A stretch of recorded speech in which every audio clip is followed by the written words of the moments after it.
जय हिंद। आज एक बार फिर से आप लोग को मेरे YouTube चैनल में स्वागत है। चलिए आज मैं एक विशेष टॉपिक पर बात करने जा रहा हूँ।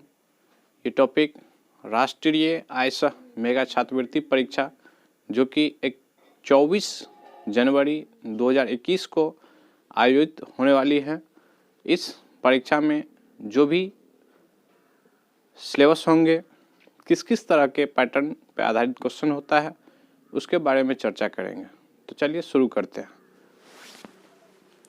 राष्ट्रीय आयसह मेगा छात्रवृत्ति परीक्षा 24 जनवरी 2021 ये स्टेट लेवल पे प्रत्येक सरकार अपनी अपनी एक परीक्षा के आयोजित करती है, जिसमें जिनकी माता पिता की आयु 1.5 लाख से कम है उनके बच्चे इस प्रतियोगी परीक्षा में भाग ले सकते हैं। ये विशेष करके होनहार विद्यार्थी जिसको हम तेज बोलते हैं उस विद्यार्थी के लिए है। तो चलिए देखते हैं। ये इसका जो फॉर्म आता है वो कुछ दिन पहले फॉर्म आया था और इसका भराई का भी काम हुआ है।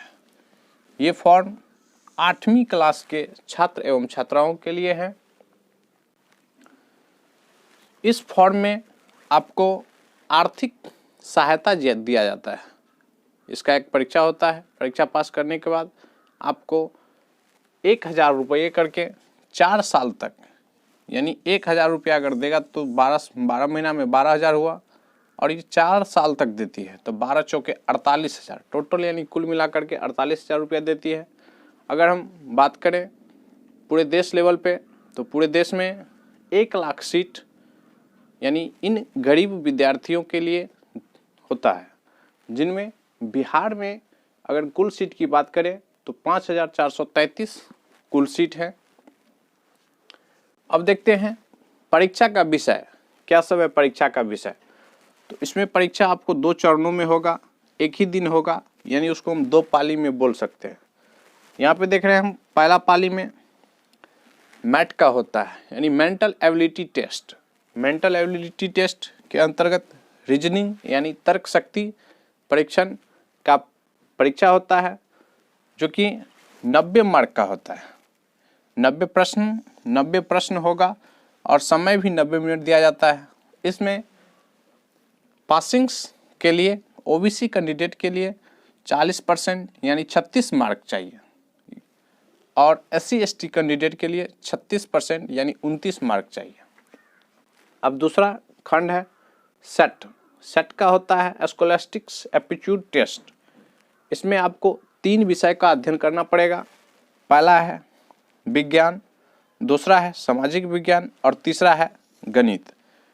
अब देखते हैं कि विज्ञान से कितने प्रश्न आता है। तो विज्ञान से 35 प्रश्न, सामाजिक विज्ञान से 35 प्रश्न और गणित से 20 प्रश्न, यानी कुल मिलाकर के आपको 90 प्रश्न, यानी 35 35 70 और 20 90।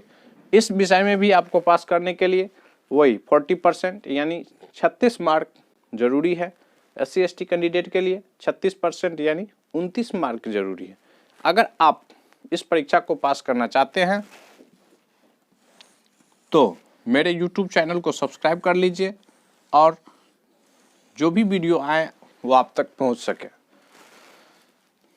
इसमें एक और कंडीशन है। आप एक विषय में अगर 36 मार्क ले आते हैं, यानी 40% 36 मार्क ले आते हैं, और दूसरा विषय में अगर 35 मार्क ले आते हैं तो फिर आप फेल हो जाएंगे। इसीलिए करना क्या है, दोनों विषय में 36 मार्क की आवश्यकता है।